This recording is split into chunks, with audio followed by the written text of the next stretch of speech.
Hi guys, this is 1998 ML320 ignition problems. When you turn the key all the way through, we won't start.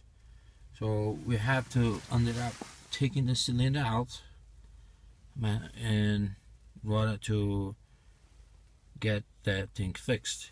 Did you see these little pins? The gold ones?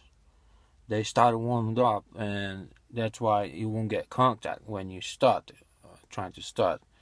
So you have to buy a new master cylinder, key ignition, or brand new, or try to fix yours. How?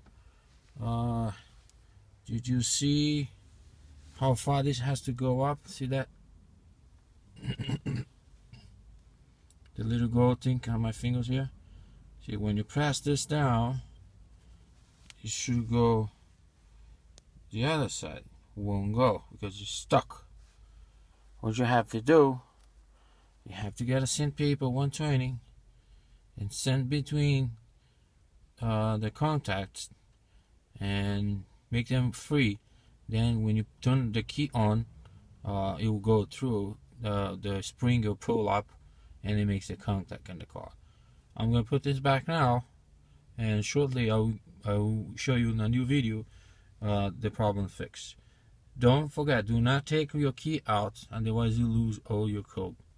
Try to fix it with the key on. See you in the next video. Thank you.